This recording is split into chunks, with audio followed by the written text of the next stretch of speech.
Hi everyone, my name is Olga and I love playing poker. Besides that, I like to chat with interesting people, so I decided to start my own podcast because I'd like to combine these two beautiful things, playing poker and chat with interesting people about poker. And today I have a very special guest, a very close friend of mine, my colleague, an ambassador of the biggest world crypto poker room CoinPoker, Patrick Leonard. Hi, Patrick. I'm very glad that you joined me. Good morning. It's a beautiful day to have a beautiful day. How's it going? It's good to be here. That's a good start. Hi. I'm really glad having you here. I think that we will have a nice time. I will ask you some questions. You can answer, you cannot answer. It's up to you. Let's start. And before that, I want to tell some things which I know about Patrick. He is not ready for that. I will tell 5 things he's really good at. And you please comment. You can agree. If you don't agree, you can say it's not true. I don't know if I'm good at 5 things, so I'm not sure how you're going to. I mean, definitely you are better than in 5 things, but at these things you are very good, believe me. I'm not sure, but okay, let's go. Okay, let's see. First, you are very good in giving advice. What I mean, I know Patrick for a long time, and when I'm sad or miserable or like stressed, depressed, I can text him and he will always find nice words to me and make me calm. And I think that's not only about me, but about all people around you, because you like happy people surround you. Is it correct? Yeah. All these feelings you felt, whether it be anxiety, depression, whatever, like I've felt the same feelings. I wouldn't say it's necessarily advice. It's more maybe experience. Like I felt what other people have felt, so I can just tell them the mistakes I made and then what I did to fix them. Maybe something like this. So it came from your. I'm very old now. I've learned. I've had a long time to learn from a lot of mistakes. So I'm not naturally good at giving advice or anything like this.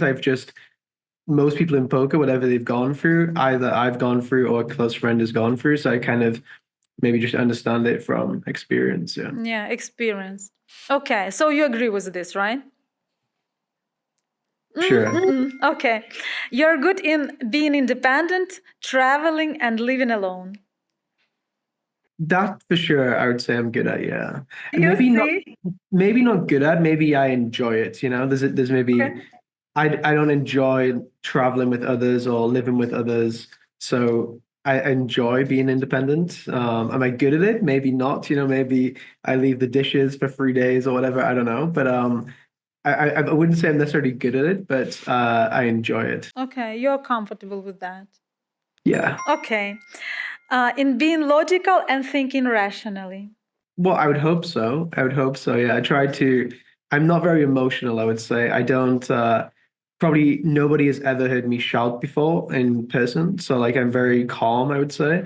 So I try to just be calm, rational. If someone's screaming or shouting, usually I'm thinking, wow, like that doesn't really make sense to do that. So I'm usually just try to calmly work out what's going on and then work out a solution. Try to like gamify everything. So if there's like a problem, try to treat it as a game. Like how would you win the game? Like what's the answer to the puzzle kind of thing. So yeah, I enjoy games. I try to make like real life stuff not so serious and make it more of a game. That way I'm not going to get too emotional. So like if let's say if my girlfriend there's some big argument, instead of like getting really wound up in it, I would instead just, okay, well, let's treat it like a game and then like how can we work it out kind of thing. Okay. Next, being tunnel visioned, not falling for temptations. Tunnel visioned, not falling for temptations. Hey, listen.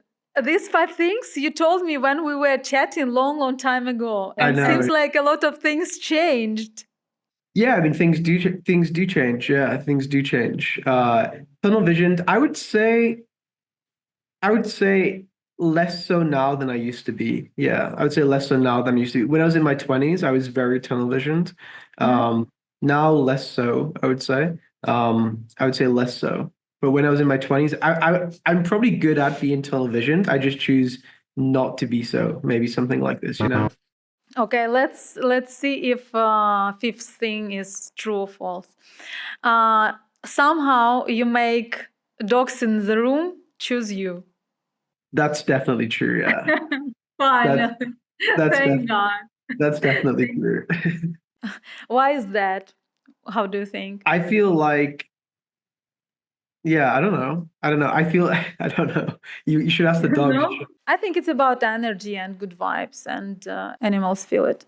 Yeah, I would hope so. I would hope so. Yeah, but I feel like, and most people, I think animals will be nice to anybody, I think. They're very innocent. So if you give them time or if you give them uh, patience, they will stick around with you. Or even if you treat them badly, they often will come back to you too, which is crazy. But yeah, I would definitely choose dogs over humans, that's for sure. Okay, good to know. Something really funny happened to you recently. You were trying to register to the tournament and you realized that you lost your passport. And it happened to you not for the first time. No, this is the third time now, yeah, which is unfortunate. Unfortunate. I don't like to mock religion because religion's very serious for a lot of people. But the day before, I asked God. I didn't believe in God. I was like, God, if you're real, show me. Bring me my passport tomorrow, And then the next day, my passport, which is crazy. And then another thing, the next day happened. So now I'm starting to think like, is God somehow listening, because there's a verse in the Bible that says, knocking he shall listen, seeking you shall find. I've started to read a bit, and the next day I wanted to get a massage from the best masseuse in Vegas. But I needed to like pre-book her because everyone will want her, right?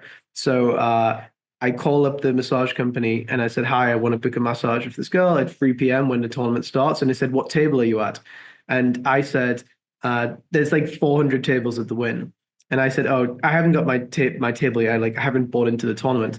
And I was like, "Oh, table 74." And I was thinking seat 5. And then I went to Win 2 hours later. I registered for the tournament and I was in table 74, seat 5. And I thought that was like, and now like some spooky things are happening. So I don't know what's going on, but maybe finally I'm a believer. I don't know. I don't know. I'm open to the possibility at least. But don't you believe in poker gods?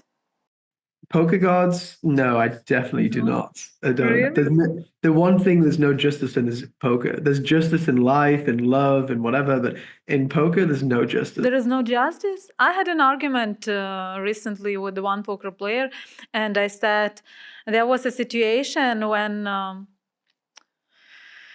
Jessica lost all in Ace 10 versus Ace 10 in $500 $500,000 tournament. Wait, I already have 3 8. Wait, have your 8.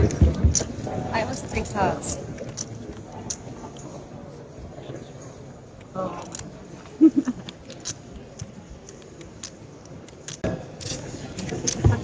Whoa, I'm really. Bill, you're too lucky. And this is pretty sad all in losing like this. And I said why, where is the justice? Why some people need to win this all in more than she, why not she winning this all in? And one guy is telling me, hey, if you are looking for justice, there is no justice in poker. Okay. Yeah, I believe in creating extra lives for yourself. Create. I believe the best players are the luckiest players. That's what I believe. I think because you'll see somebody, let's say a guy has one big blind left and then he wins a tournament. Do you know what I mean? But the Did better it you, happen to you? yeah, it's happened to probably most people, I guess. Maybe not yeah, it's happened. I mean, it would probably happen to most people, I would imagine. But usually, if you didn't win that extra one big blind earlier, you'd be out the tournament. It's like if you didn't make a good fold somewhere and save the chip, or if you didn't make a good value bet and save the chip, then instead of having one big blind left to spin it up, you would be out the tournament. So I feel like the luckiest player, the best players are the luckiest players, and the luckiest players are the best players. That's why I kind of, if someone says to you, "Oh, you're very lucky," you always seem to be lucky, I would take that as a compliment. If you imagine a variance graph, like if you have all of the different results you can have, the better you play, the higher your ROIs or the higher your edges, the more chance you have of going on the really big upswing. So when Fido had a really big one year, I think it was like 2017 or something, I don't know.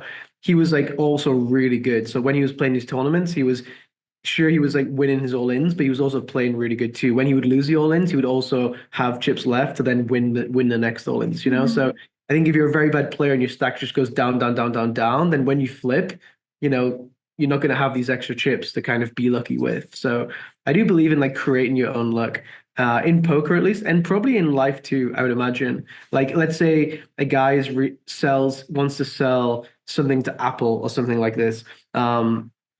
If he's really good, sure, he might catch the guy he's selling the product to on a really good day.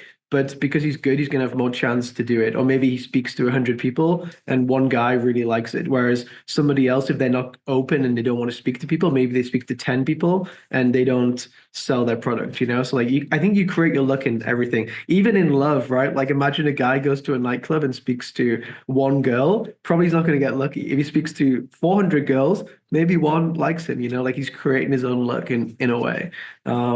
Maybe that's a bad analogy. I'm not sure, but I think you can create your luck in anything. So yeah, I think being lucky is a skill. There's skill behind being lucky, I think.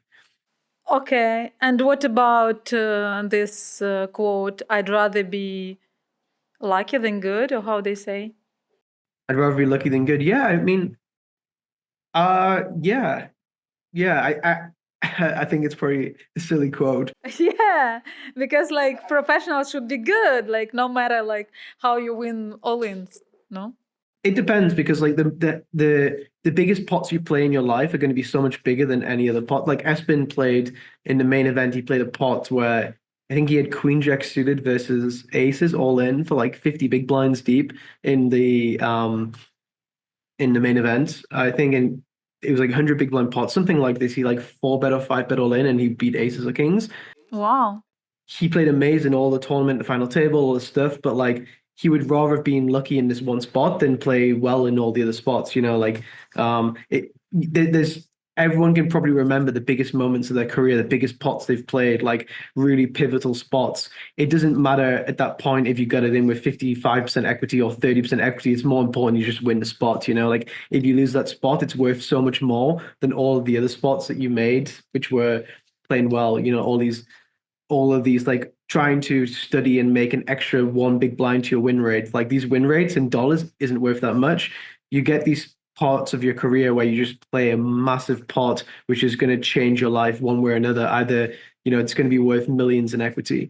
And if your EV in a year is $100,000 or $200,000 or $300,000, and you play this massive monumental pot, which is worth like 6 or 7 or 20 years worth of EV, like you just have to win those spots. And that's why it's better to be lucky than good. Some people run really good in these spots and some people have ran really bad in those spots. But yeah.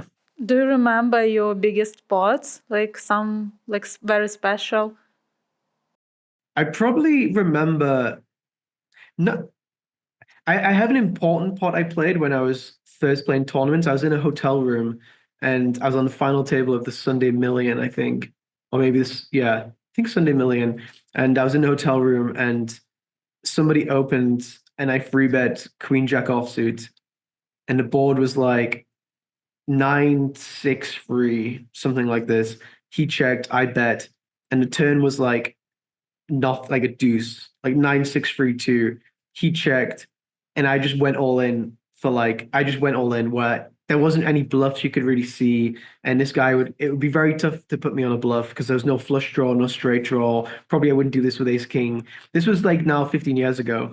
And he ended up folding and showing, I think, like queens, something like this, like a really big hand. And like I was in a hotel room. I think I was with somebody, and I think I took my shirt off and like I threw it on the floor, and I was like, "That's why I'm the best in the world. No one else would do that. No one else could do that." I'd never played a tournament, or I'd never played this was probably the 10th tournament I'd played, maybe like the 100th tournament I played. I didn't play tournaments at the time, and I won the tournament for that. I won that tournament. I think it was for like 100K or something.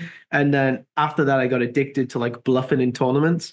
And then I just kept playing them. If that guy had called with queens, I would definitely not be playing tournaments now. I'd be playing cash games still. So like there's weird like butterfly effects where if I don't decide to just randomly do some stupid, like it wasn't a good bluff, but if I did just decide to do this crazy bluff, or if he didn't decide to just fold this time, or if he just had a set, then everything changes. So you have like big monumental pots in dollars, but there can also be big monumental pots in terms of like butterfly effect too, you know?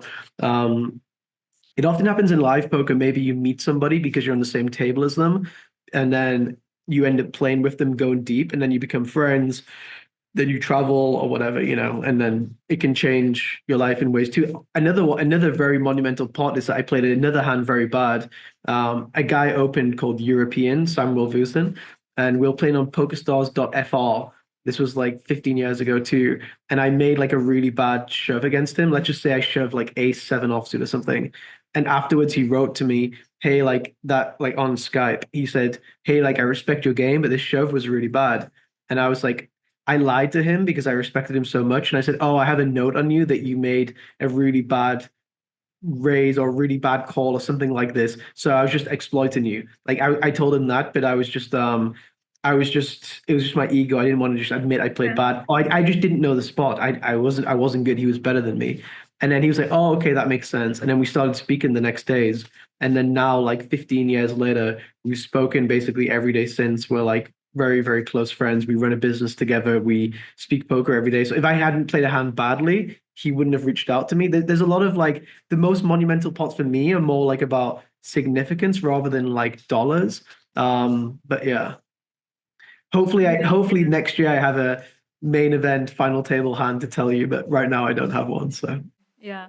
You know what? You say this situation in Santi happened at the beginning of your career, and you said that's why I'm the best in the world, right? But I know that 2 years, if to check on Pocket Fives website, you were really like the best player of the year 2 times, right? In 2019, 2016, probably. I don't remember. I will write down. I will write there.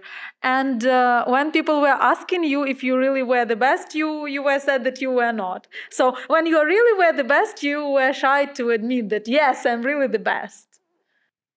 yeah, I mean, I definitely wasn't the best at those points either. Again, a lot of luck behind it, a lot of or I was maybe good in certain things. I was maybe the best in certain things, but not the best poker player. You know, like I was maybe the best in terms of like sacrifice, the stuff like this. You know, like I for all of my 20s, I definitely probably not many people like sacrificed more than I did, but it didn't make me the best player. You know, like I often used to say that if there's like a simulation and Ike Haxton looks at it for 30 minutes and can understand it, and it takes me 5 hours to understand it, this doesn't make me more hardworking than him because it takes me 20 times longer. I have to do longer. Do you know what I mean? Like I'm not naturally good at poker. I'm not naturally like super smart, not naturally good at maths, not naturally good at theory, but I have to spend more time, you know? So in my 20s, if I was going to compete at the highest stakes and be against the best players, I had to spend more time than they spent, you know, because it didn't naturally come to me as much. So I had to just spend more time. I wish that I could have, you know, like have not sacrificed as much and spent my 20s, you know, like living it up in Ibiza or whatever half the year, but I couldn't do that. If I wanted to play high stakes poker, I had to sacrifice like a lot of life stuff, you know, like whether it be relationships or friendships or real or health or anything like this, you know. So yeah, but I was like unhealthily not addicted to poker, but passionate and pursuing poker to reach goals. And maybe that's because of external stuff, like wanting to make your parents like happy with the choice you make, or whether wanting to get like people to accept you or to see you in a certain way. I used to always want to be seen as the best for sure. Like when I was in my 20s, I wanted people to think I was better than I actually was. Like I knew my ability where I was. Let's say you have a scale of like 0 to 100. I was probably like an 80 and 85, like out of all the players. And I wanted people to see me as like a 95 or 100 or whatever. So my goal was basically not to be a 100 out of 100 player. It was to be seen by others as a 100 out of 100 player, I think. But now I don't care at all. Like at all. But in my 20s, that was my like goal. My goal was for other people to think I was good. So I sacrificed stuff to make that kind of stuff happen. So yeah.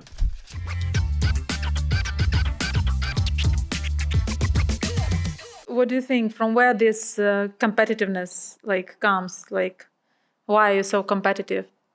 I was always competitive. Everything I do, like I would play when I grew up, I'd play most nights chess against my parents. Like I'd play against my dad, I'd beat him a few times, and my mum would come and she'd be a little bit tougher, but I would beat her too. And I enjoyed it. I enjoyed trying to let them never win, you know, and I played also this whole thing about playing poker every day from like 5 till 18. I played soccer every every day basically, or run. I used to be a runner and I used to play soccer and I would play every single day from like 5 years old till 18. Like I would play soccer like 4 days a week and run 3 days a week. So like for me it was just normal to not take days off, like to just probably it wasn't good to do that either. Probably resting and recovering was better too. But it was just kind of like how I grew up. It was that I would do there was no days off. Like it was just that's kind of how I was brought up from my parents. Just to be very active, to just keep going, keep going, keep going. And yeah, I never really, there was no such thing as rest or recovery, really. I was always, if I rested from soccer, the next day I would run. Like that's how my parents brought me up, I think, or how I ended up being. Maybe they didn't, yeah. I'm not blaming them, but that's just how it was. Were you thinking of becoming a football player instead of being a poker player? Yeah, I was really again, I wasn't naturally good at football either, just because if I play twice as much as somebody else, I would probably just I'm gonna get better quicker, you know? So yeah, poker took it over. I was still getting paid to play soccer when I was playing poker. So like I would play and get paid to play, but I would play poker. Then on the weekends I just like stopped turning up to games because uh I would play poker instead. I think if I would want to be, I would be a professional soccer player. Yeah. Okay. I just fell out of love. Maybe I did it a bit too much, you know, like playing every day from like 6 to whatever. When I got to like 15, 16 years old, I was really naughty. Like I was very bad kid. Really? Yeah, You because don't I was seem like that. when you're at school, when you're in England, the schools get money based on how well the sports teams do. They get like grants. I'm not sure if it's the same in Ukraine, but like Yeah, Grant. I went to one school and then I played soccer against another school, and the school asked my dad if I would go to that school, like if they could bring me in. It was a school where there was no places, like spare places. But they said, come and you can come to the school. So I came to the school and I knew that basically I could get away with whatever I wanted, you know, like I could be naughty, they wouldn't kick me out of the school kind of thing. So when I got to 15, 16, or 14, 15, 16, I went from being this kid who was like very hardworking and like playing soccer every day to like being very not popular at school. People probably thought I was an idiot. Like I was very loud and I would do whatever I want, and I knew because of the soccer it would kind of be okay. Um, and yeah, I started to like focus less on being a good soccer player and focus more on impressing people or people being impressed by me. And it was similar to poker really too. I wasn't really focusing as much on the poker. I wanted people to think I was a good poker player. It was like in school, I wanted people to think I was a good soccer player. You know, it was like that kind of thing. So yeah, at that point, that was probably the reason why I ended up not really like fully going to the next level and be in it, because I lost track and I was worried more about girls, and we would drink alcohol on the park on a Friday, and like I would drink vodka on a Friday, then play soccer on Saturday, like 10 hours later, you know? So yeah. Yeah, that's funny. That's funny. I didn't know. I know that you are somehow connected to football. You have your own team, or you are Yeah. managing the team. Can you tell us more about that? Yeah, I invest in some teams, in some clubs, yeah. Oh, okay. I understand the data side of it pretty well. And data now in soccer, like a lot of teams who come up, they do well because they're like data driven, similar to poker. Like imagine like the old school poker players, like people in Bellagio, whoever, like who are just like old school. Then you get these young guys with the data who come and play. The young guys win. In soccer, it's kind of the same thing. People like my dad, like his friends, they maybe have a team where they've had it for like 100 years. Then you get like young guys who come in who are like more built around data. They can beat these teams quite easily because it's like it's more about like history versus science, and it's same in poker, right? You have people who like have played poker all their life, then you have these new kids who come in, they can just beat them because they have the science behind it. um so yeah, some of the people in my team that I played with, they became the best soccer players in the world, like Gareth Bale, Theo Walcott, people like this. Yeah, they were so dedicated to it, and more talented than I was, and I was just not dedicated to it. Once I got to 15, 16, I just didn't. It wasn't what I wanted to do. I wanted to find something else, and luckily I found poker. Yeah. Yeah, that's interesting. What's your favorite team? Newcastle United. Because you're from Newcastle. I'm from Newcastle. Yeah. Let's build like a dream team, like with the best football players. Like I will let's build. I will build and you will agree on them or no. Okay. Let's start with the goalkeeper. I choose Gianluigi Buffon. Very good. Impressive. Very good. That's a good start. Okay. That's good. Like you can choose any other. No, I would take Buffon or yeah, Buffon I would take. For goalkeepers, I'm not too passionate because a lot of goalkeepers, like the position which has changed the most compared to all the, like you have strikers like Maradona, Pele, always amazing, but the goalkeepers from like the 80s, the 70s, they're so different to now because being a goalkeeper is so different. So yeah, Buffon, I will give you, yeah. Okay, Buffon. Then defenders. I will take. Let's take Roberto Carlos. I was gonna say the same. Really? I would say either Roberto Carlos or Maldini. Maldini. That's like we need like four of them. So I choose Roberto Carlos, Maldini. Also, like we need someone from United Kingdom. Let it be John Terry. No, we don't No? want to do Terry. We're gonna take Cafu as a right. Cafu. Yeah. He was on my list. First, I need to tell my list, and then you like agree or not agree. Okay. Okay. What about Van Dijk? No. That's crazy. I was just about to say this is controversial, but I'm gonna say Van Dijk. Really? Yeah, I would have said Buffon, Roberto Carlos, Cafu, Maldini, Van Dijk. Okay. Okay. Okay. Let's move on. Like, let's pick three midfielders. Zidane. Let's start 6-8-8. So start the one deeper, okay? Like deeper, like Modric.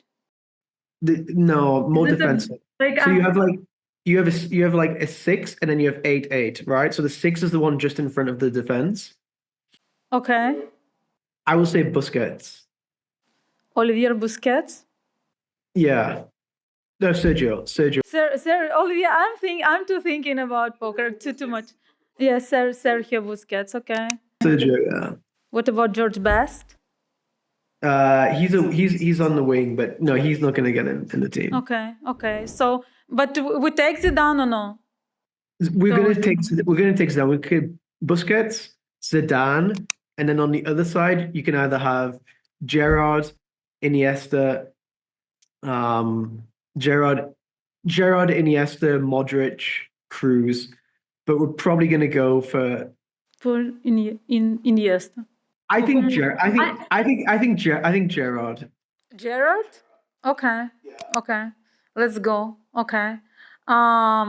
I think that in next one we will have really like arguments because my forwards are not your favorite forwards, but I will take definitely like this is the athlete whom I like the most, Cristiano Ronaldo. But besides him, there is also Messi, and I want to have one Ukrainian at least in my dream team, so I will take Shevchenko also. Um, No? I'm not going to give you Shevchenko. Sorry. I will give you I guess I'll give you Ronaldo, but Okay. Okay. yeah, we're going to give you Ronaldo. We're going to give you Messi, and on the other side, it's quite tough. On the other side, it's quite tough. It's difficult. Yeah, I would say I'm not going to say Gareth Bale. I would actually say Neymar. I think Neymar is really? he's hated, underrated, but I think naturally and the way he can do everything, I would say Neymar. People will not agree, that's fine. But I think Neymar is very, very special. I Yeah. don't know, just not my vibe at all.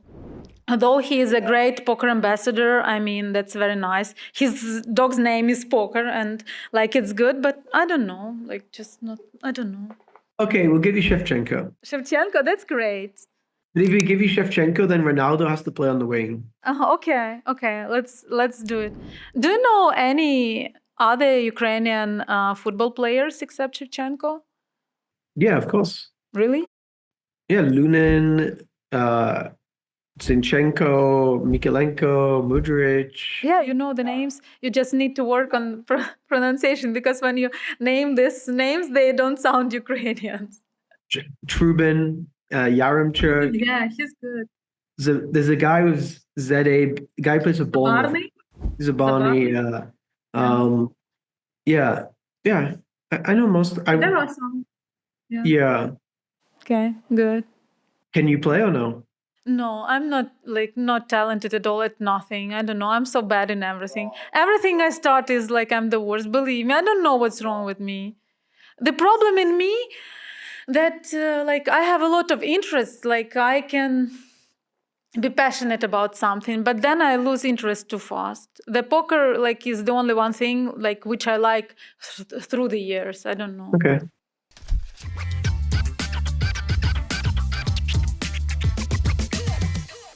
Did something funny happen to you in poker?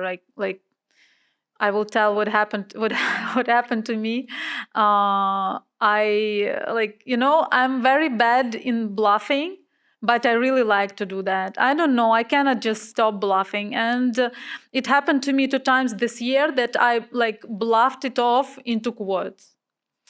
Like it's the worst because I have a friend Igor Yaroshevsky, and he like once I asked him like, can you give me an advice how to win this game? And he said like, Olga, no worries, like before the flop you have like aces, like minimum kings, aces is good. So play as if you have like aces. On the flop, play as if you have minimum set. Then you have to play your hand as if it's nuts, and just don't worry about that. And every time when I keep on this strategy, I like I punt off my stack.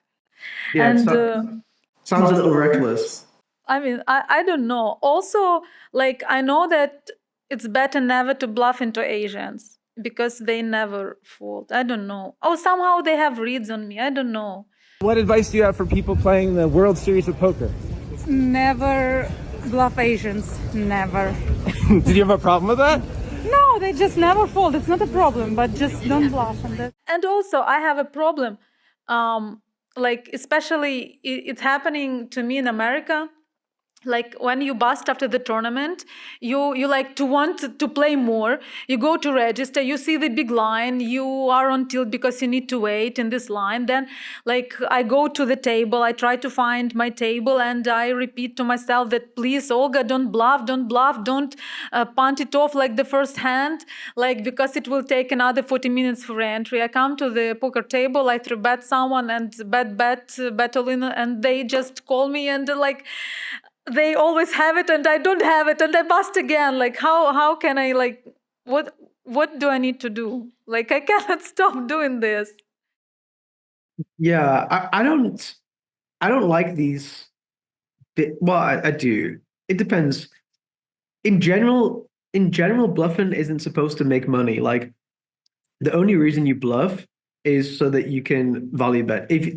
Let's say you have a good hand and you never ever bluff, the other guy should never call you, or the other girl should never call you, right? So the only reason you have bluffs in poker isn't to make money. It's because almost every bluff will be like zero EV. It won't make money. The only reason you bluff is so that when you have a good hand, your strategy makes money, right? So like you add bluffs to your strategy, not because the bluffs are making money, but because your strategy is making money. Your strategy is going to make more money. But if they don't know that you don't bluff, you don't need to bluff, you know? So if your image is that you're crazy and you bluff all the time, you shouldn't bluff because they already think you bluff and you don't need to have these bluffs anymore because they're going to see them in their mind anyway. Like, for example, if someone crazy, who's a crazy poker player? I don't know. Let's say Martin Cabral. Let's say people think he bluffs a lot. Let's say next WSOP, he decides, I'm not going to bluff for the whole World Series. Well, people are still going to think he bluffs. So they're still going to pay him off when he has a good hand, right? So yeah, maybe just stop bluffing. I don't know, Well, how but about try once with no bluffing and see how it goes? it will not what is considered like to be a bluff? If I like see bet, is it a bluff or no? Um, Like where should my bluff stop? On which street? No, in a way. I mean, the whole poker's just equity, right? Like you have equity, they have equity, and you're trying to like take their equity out. So yeah, on the flop, you're bluffing by you're trying to knock out their equity cheaply. Yeah, like you're trying to make them fold 30% of their hands by just betting a very small amount. Like this is a good the risk to reward ratio here is pretty good, right? Whereas on the river, if you're risking your whole stack and you need them to fold, like pretty good hands, then the risk reward isn't so good anymore. But if you can risk one to win five, like one big blind to win five big blinds, that's great. If you're risking, 80 big blinds to win 80, then it's not as good and it's more risky and there's more downsides. So yeah, I would in general, I think I mean, again, as a woman, it's probably a little bit different. People are going to treat you a little bit differently. Like maybe they call more, maybe they pay you off more later. Maybe you can manipulate them more. I'm not sure. But for me, I feel like I personally, you said you don't bluff against Asians. I don't bluff against women. Like women don't fall. So I I I have similar rules. I played a hand this week where I bluff the Asian guy in the river and I go all in and I tell him he's going to call me, I think. He looks like he's going to call and I say, "Excuse me, amigo, I have two rules. One, I don't bluff women. And two, I don't bluff good-looking Asian men." So now he has to think, okay, is he telling me I'm good looking? Am I good looking? If I'm good looking, he's not going to bluff me. He wouldn't call me ugly, whatever, but I was bluffing and he wasn't good looking. So in his mind, I couldn't show him the bluff though. I love to show bluffs, but I couldn't show him because if I show him the bluff, now he knows I think he's ugly, right? So yeah, I think you need to act in a way where it seems like you're really strong. I feel like if you're acting nervously, people will be curious. I like to put on a big, if I bluff, I need to go all out. You need to do the Martin Cabral. When Martin Cabral bluffs and he talks all these things, you're like, surely he wouldn't do this if he was bluffing, like surely he can't do this naturally. So maybe try to be a little bit of an actress, put a little bit of show on. I don't know. But in general, don't bluffing. I would stick to cheap bluffs. If you're Okay. bluffing for more than a third of your stack, I would question it. I would be like, do I really need to do this? I think doing a lot of small bluffing is good. A lot of microaggression is good. Yes, but when I like bet small, they have better chances, like better odds to call. So they call me, and I That's think okay. okay. You think That's so? okay. Really? Yeah.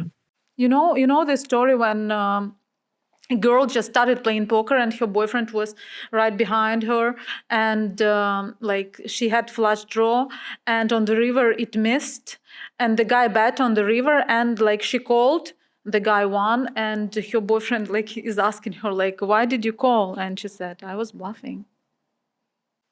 Like, Yeah. yeah. Okay. I prepared one thing for you, which is called Blitz with Olga. What I need from you, just give me like really quick answers. You don't need to take a lot of time. No time bank. Question and answer, okay? Really fast, okay? Like tell the first thing which comes to your mind. Good? Ready? Let's go. Okay, let's go. Who's the best poker player in the world? European. Okay. What was your nickname in school? Um, Did you have one? a few. Let's say Paddy. Party? Okay, okay. You have to pick up the thing which you need to give up. So it is poker or sex. Poker. I have to have a family, right? So Okay. Okay. Usually people say it's tough, it's tough. And you said, okay, poker. Okay. What's your dream? dream Yeah. to be retired with a very big piece of land with lots of animals, lots of dogs, like some kind of like fostering dog shelter thing. Yeah. Okay. That's nice. That's nice. Name 3 major changes poker needs right now. Ooh. Don't think. You said it wasn't deep. Cancel River.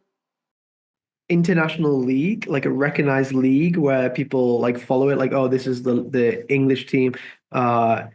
Entry into the Olympics, Okay. that would be good. And 3, a movie. A movie?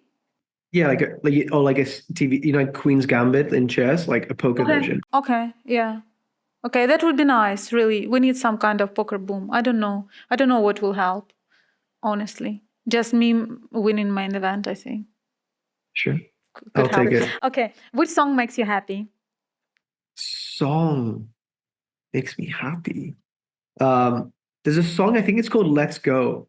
Let's go. I have it, I put it on some Instagram reels sometimes. It's like, wake the fuck up, it's time to grind, let's go. And then it like kicks in. It's like, I'm not gonna do the song, but yeah, then it kicks in. Okay. Yeah. Okay. Do you listen to it often? No, I listen to songs on repeat. So like during a series, like it's Scoop or W Coop, I'll listen to the same 10 songs on repeat the whole time. Yeah. Oh, okay. Okay. It gets me like in the zone, I'd say. So you have our blitz is over. Okay. You have your lucky song, like your lucky list, right? Yeah, the list might change, but I will keep it for sure for every series. I won't change the music. I'll keep it the same music. I'm not trying to find new or discover new music. I just make a playlist of say 5 to 20 songs, and I just keep that on repeat for the entire time, and it doesn't stop. Yeah. Okay. You are not annoyed like with that? No, I love it. Okay. It's your like lucky I'm not thinking ritual or about the music. something? I'm not thinking about the music. It's just there. You just Actually, need something. I've been listening recently to like Fred Again. Do you know who he is? Who told for that? No. Fred Again. He's like a DJ. Like he has some good sets, like DJ sets from clubs, which is like 90 minutes. And in a session, I'll listen to this like 5 times on repeat. So I'll listen to the same set on repeat 5 times, and that's like around about 8 hours or something. But yeah. Okay. Do you have your like lucky outfit for poker or something? Yes, that I do, and that will also always change in a Really? series. Yeah, in a series, I will always buy usually like 5 new hoodies in like an online series, and like I'll try to see which one feels like lucky, and then once I find it, I'll then buy the same one a lot of times. Like this hoodie I have now, I have like 30 of the same hoodie. Okay. Because I feel really lucky about it. Like there's something about it, and I don't know. Like I have a wardrobe here of like I have 4 colors and like 100 of the same hoodie in the 4 different colors. It's like No cream, way. black, blue, and something else. And I feel very lucky about it in certain things. Yeah, Wow. Wow, that's a lot. Like I'm really. superstitious. I'm superstitious. Not, I wouldn't say superstitious about it. More like comfortable about something, or uncomfortable too. Like I can be wearing a pair of shorts, and like the session goes bad, and I'll never wear the shorts ever again. Oh, okay. Or if I Okay. like the shorts, like I will buy the same loads of the same pairs. And Espen always finds it, like Espen usually will live with me during the series. And every Friday we have the series off. And I will go to wherever and restock up usually on the stuff that I think is lucky. And I know it sounds crazy, but it's not about lucky, it's about something which makes me feel like, because I try to remember, like let's say I had a really good session yesterday. Like I just try to replicate the exact same thing in the session. So I try to wear the same thing. I try to listen to the same music. I drink the exact same drinks at the exact same times for the series. So like the last series, I would drink the same two coffees from the same place. Then I would drink a kombucha, a water with electrolytes, and then I would have like these different drinks, and I would set it up to drink the same thing throughout the entire day. And it's not that I'm superstitious about it. It's just that it went well yesterday. I'm just going to do it again, kind of thing. And You think it really works, and not your preparation, not your hard work outside the tables? Really, this? Or it's just put you in good mood? my mind basically will not be thinking about any decisions but poker. It's not like I'm thinking, what am I going to drink next? It's like I just ingrain it, like this is my routine. Do you know what I mean? So like I'm not like, it's not 10 minutes till the break. I'm like, what am I going to eat today? What should I do? Should I order some food? It's pre-done already and ready to, it's just like rolled out and ready to go kind of thing. And I know that yesterday it didn't disturb me or didn't have a negative. So it's just going to work again today, Like I think there's a saying in English, like if it's not broken, don't fix it. And that's kind of how I see it. Like if my session went well, don't try to fix it for tomorrow. Just keep doing the same thing again and again and again, like repeat the same thing. But yeah, like Espen is very different to me. He will like to order different food each day or like try a new thing or whatever. Like we're very different like that. But different things work for different people, like it's just, if I tried to do what he did, it would not work for me. And if he tried to do what I did, it wouldn't work for him either, like, yeah, I remember before the series started, I would the week before I set like an alarm on my phone every hour at 59 minutes. And when my alarm went off, I would jump up and he this is the week before the series started. I would jump up and run to the bathroom. And I'd run to the bathroom and I'd do like 3 minutes of like very intense cardio for 3 minutes, come back almost out of breath or panting, be back ready and sit back down my PC. And I was basically just training myself for every hour to get used to going to the bathroom every hour and also to doing this cardio every hour because I knew I was going to do this for 3 weeks coming up to the series.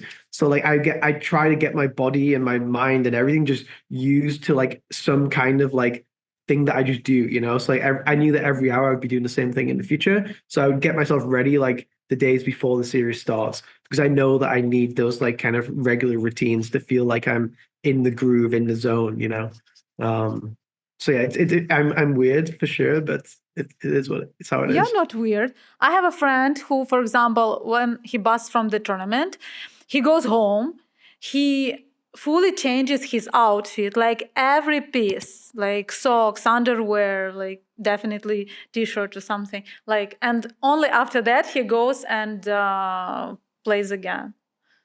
Cool. I think I like yeah, like he's getting into a new kind of zone, right? I can see that too. I can imagine that. Yeah. That's interesting, at least interesting. Okay, let's move on. I wanted to speak about one thing that you think should be changed. It's about the re-entries. I know that you have your opinion. You had the opinion that re-entries, like poker is kind of sport, and athlete should like take part in something like once and not twice, not 4 times or 10 times. What's your opinion now on that, on re-entries? I don't necessarily think re-entries are bad. I think that the way they're structured is bad, that you can enter so late and so long. I feel like amateurs, I play cash games every day in Bellagio. And the people I play against, it's me and basically all recreational players. Maybe I'm recreational too. We're all recreational. Hey, you're playing with Latents over there. Yeah. Well, yeah, sure. And the main thing everyone likes to do is see a flop. People like to see flops and they like to see the turn and they like to play. They like to have the experience of a hand. With re-entries, what happens is you enter, let's say, with 10 big blinds, and loads of people do. You see at the World Series, there's like a huge line of people. They're all going to enter with 15 big blinds. And when you have 10, 15 big blinds and you blind down a bit, the average stack is going to be so low. Basically, what happens is every hand on every table is just all in or fold, all in or fold. And for amateurs who come at the very start of the tournament and they play with their 300 big blinds and they're seeing every flop and everything's going amazing and they're enjoying their experience, suddenly this like re-entry thing happens, everyone enters, and it just ruins the whole experience because when you enter late on in a tournament, when you enter at the start of the tournament, your goal is to win the tournament, right? So when you sit down first time, okay, if I win this tournament, it's going to be great. When you enter at the very end, your goal is to min cash because people are going to have so many more chips than you, right? So your EV comes from having like a very good hourly rate because you're probably going to play like 30 minutes, 2 hours on average, not too long. You're going to be out very often, very quickly. If you do get into the money, you're still going to have a short stack. And maybe sometimes it goes really well, but in general, you're going to either bust early, min cash, something like this. And when this is the case, your goal is to basically not to win, it's to min cash. So you're going to stall a lot. You're going to take your time. You're going to like time bank. You're going to do everything that the guy who wants to win the tournament is going to do the opposite of, right? So you now have a tournament with like half the people here are trying to win and enjoy themselves and see flops and see rivers and have fun. And everyone here is trying to min cash, take the maximum amount of time, not see flops.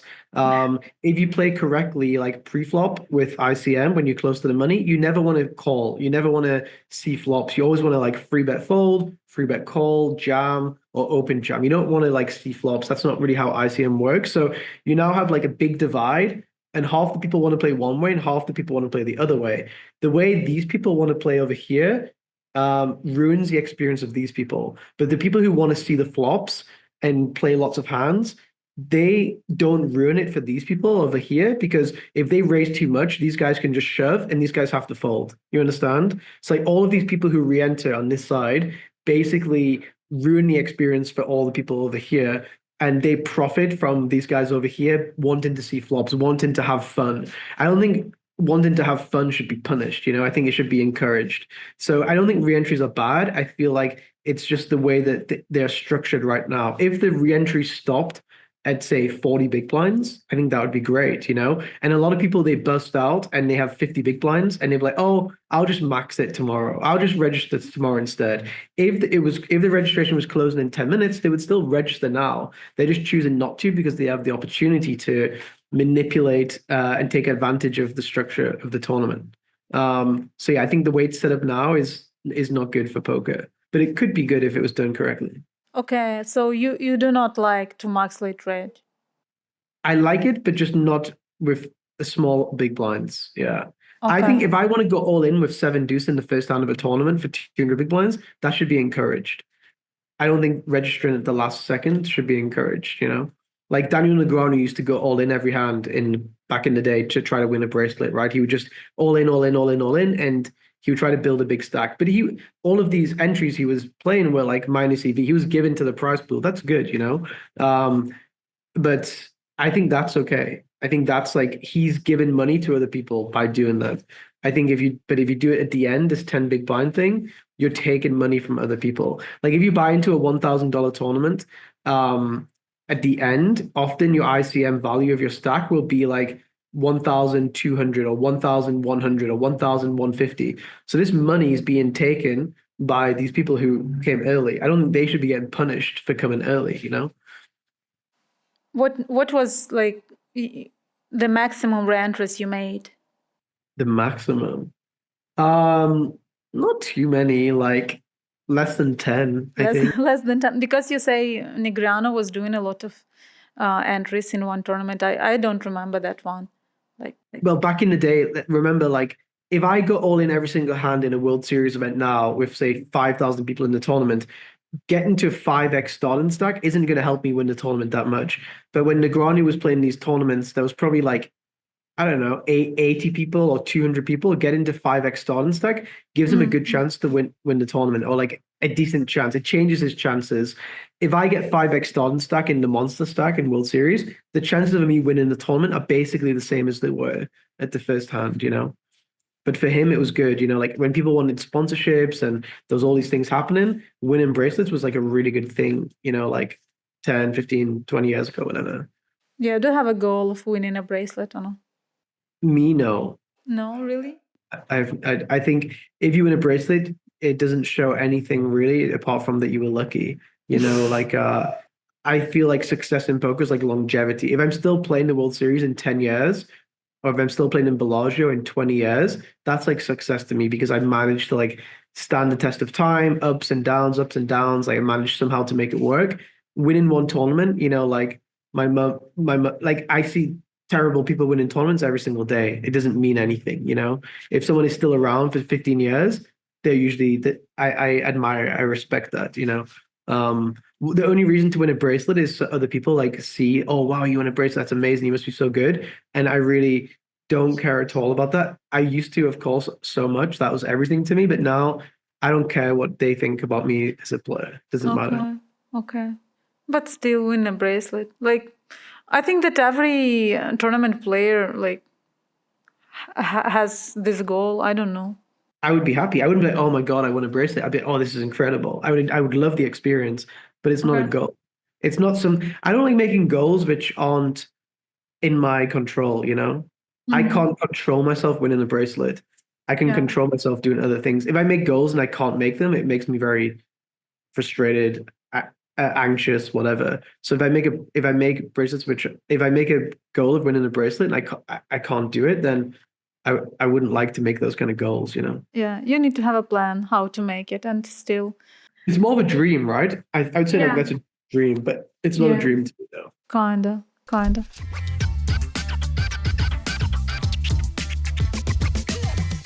Also, I wanted to thank you for taking me to the team, to CoinPoker. I know that you literally fought for me, and I'm very grateful for you. I don't know why. Why was that? Why did you want me to join the team? Why? Yeah. I think you're a good ambassador. You You're think? good. You're good for being in the team, yeah. You're a Yeah. great player. People like you. You do different content. You're a little bit controversial sometimes. So No. yeah, I'm sometimes. not. No. No. No. No. No. No. I don't But think so. you're obviously you have a pure heart. You have good intentions. People trust you. Like you're not going to do something bad. So where is this controversy? Not controversy, but you're not like you're like Not a role model. you say what's on your mind, right? Like you are straight talking. Mm, yeah, yeah. I have position on some things, I think. So Yeah, you're not afraid to say what you think. Yeah, you're yeah. that can be the problem, actually. I think I'm too straight. I think I don't think that's a problem. I think it's a good thing. could be. And what about you? What's your mission in CoinPoker? What's your if you have any goals? Like, can you share more? Like, Yeah, I mean, I was with Party Poker for a long time, like 7 years, 8 years maybe. And when I was there, a lot of other sites like try to get me to break off and join them and offered more money and stuff like that. But I never really do these things for money. It's more about like one, it's good for poker, like it helps poker. If it helps poker, it also helps me because poker grows, which is good. Two, I like working with people. So like I stayed at Party Poker because of Rob Young. Like we were very close. We worked every day together. At CoinPoker, I can kind of see people I can enjoy working with for a long time, whether it be Mario or some people who work there, like Alex and John. They're very good people. So I can see myself enjoying working and it not being a job, but a hobby, same kind of thing, like growing something together with somebody. I never wanted to be somebody who just like wears a patch and travels the world. Like that never motivated me. I got offered a lot of money to do those kind of things, and I knew I wouldn't enjoy it or even necessarily be good at it. You know, like I don't like being told what to do and act in certain ways. I like to be my own version of things, and people value that and then have me do that and represent them, you know? So like I like to do my own stuff. Like I would rather do like Instagram stories and my own stuff than do like a Twitch stream because somebody asks me to do it, you know? Like I've never if someone tells me to do something, I'm probably not gonna I'm probably even if I would want to do it before, I would like say no because I don't want to be in that kind of relationship, you know? Like I want to do my own thing, and I trust in myself that I'll make it work and it'll be good for both parties. And if someone wants to like, I never wanted someone to like make me how they want me to be, you know, like I'd rather just be myself, and then you want to work with me, sure. If you don't, then that's fine, you know, no problem. So yeah, with CoinPoker, I felt like I could do that. I could have the role where that would work well.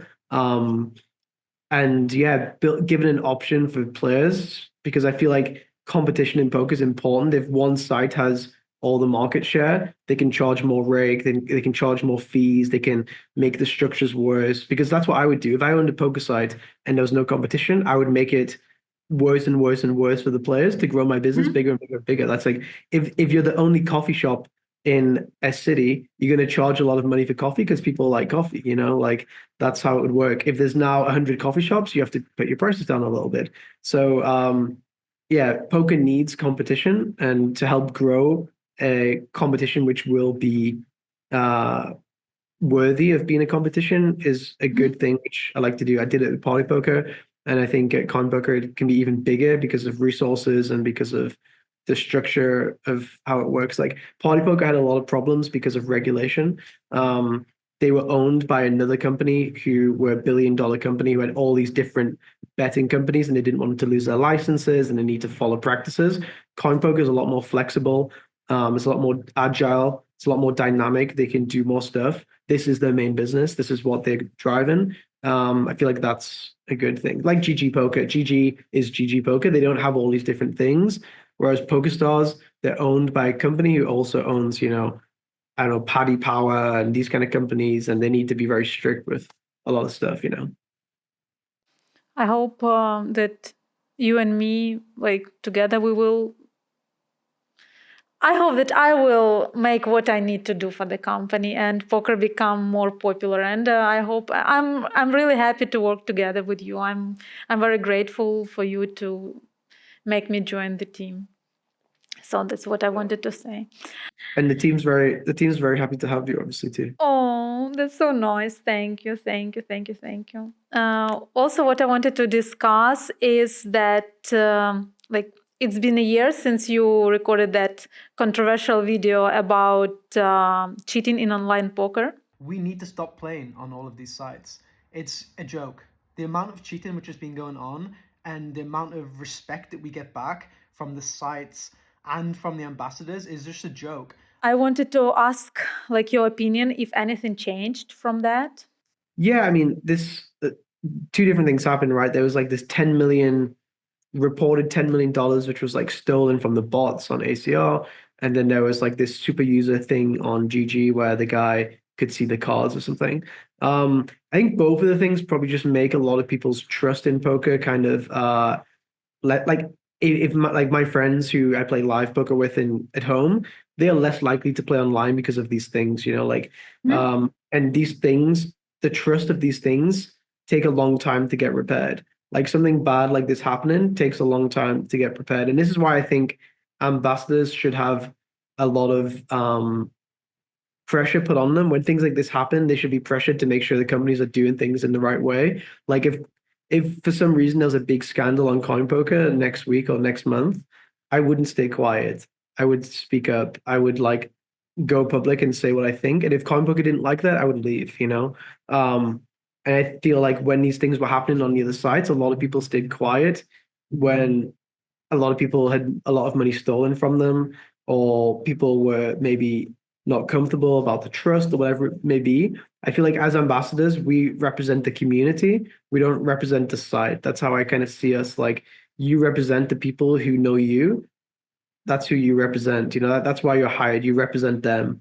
That's why I don't want to just be someone who's wearing a patch, traveling around, representing the company. I want to be somebody who represents the people who play on the site, and I want to make the site as good as possible for these people, whether that be making the software better, whether it be making the tournaments better, whether it be making marketing better, whether it be bringing in people like you, whatever. But also it will be about trust and security and all of this kind of stuff too. So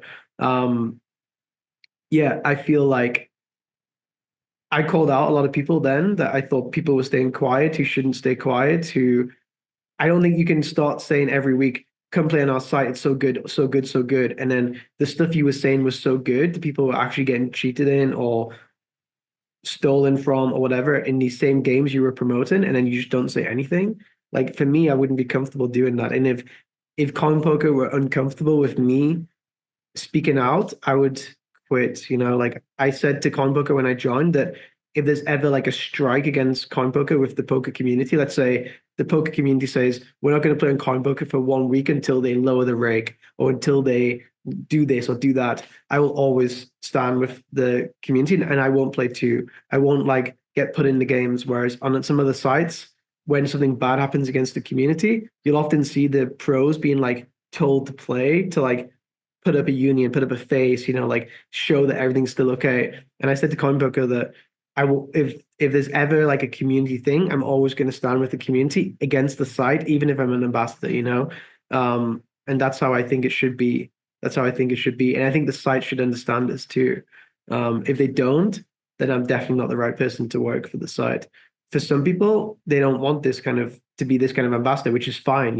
If you want to just wear a patch and travel and look pretty and like do your thing, that's okay. Why, like you say this, wearing patch and travel? It's also good. Why not you be like the voice of community and do this? Like, No, but some you people are are like really, wearing the patch right now. Like, okay, well, take for example Phil Ivey, right?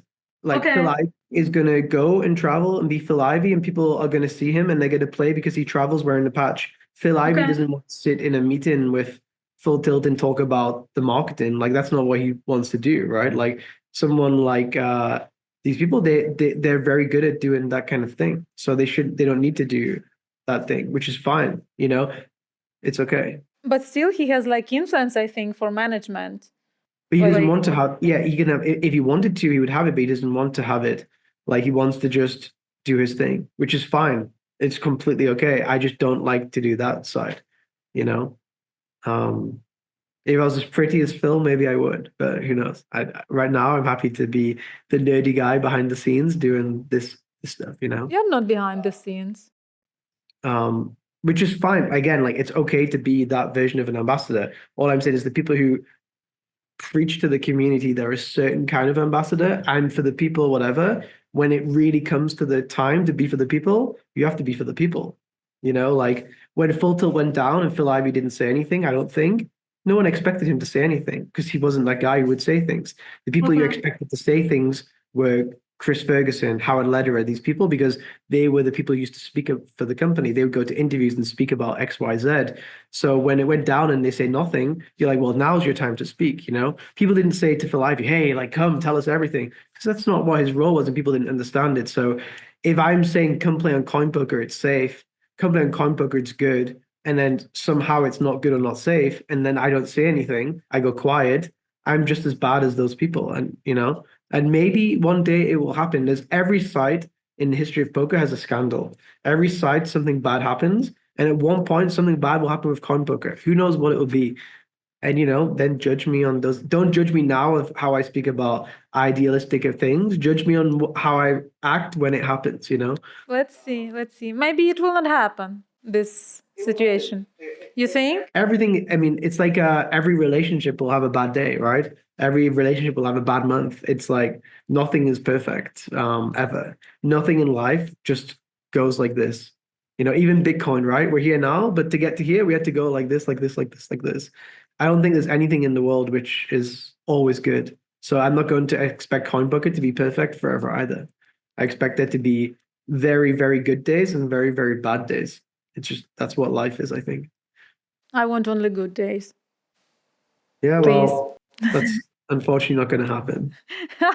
You're very optimistic, I see.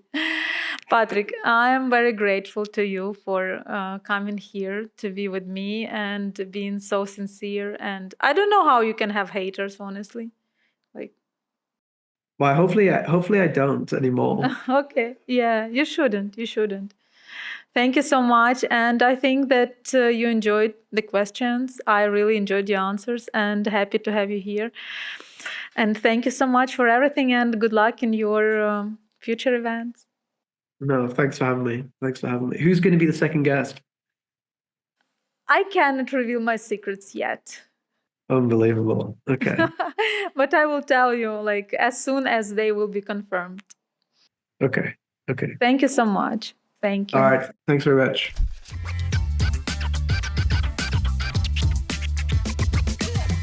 Thank you so much for joining us. Please don't forget to subscribe, like, and leave your comments. I will read them all and give you my feedback. Thank you so much and see you soon.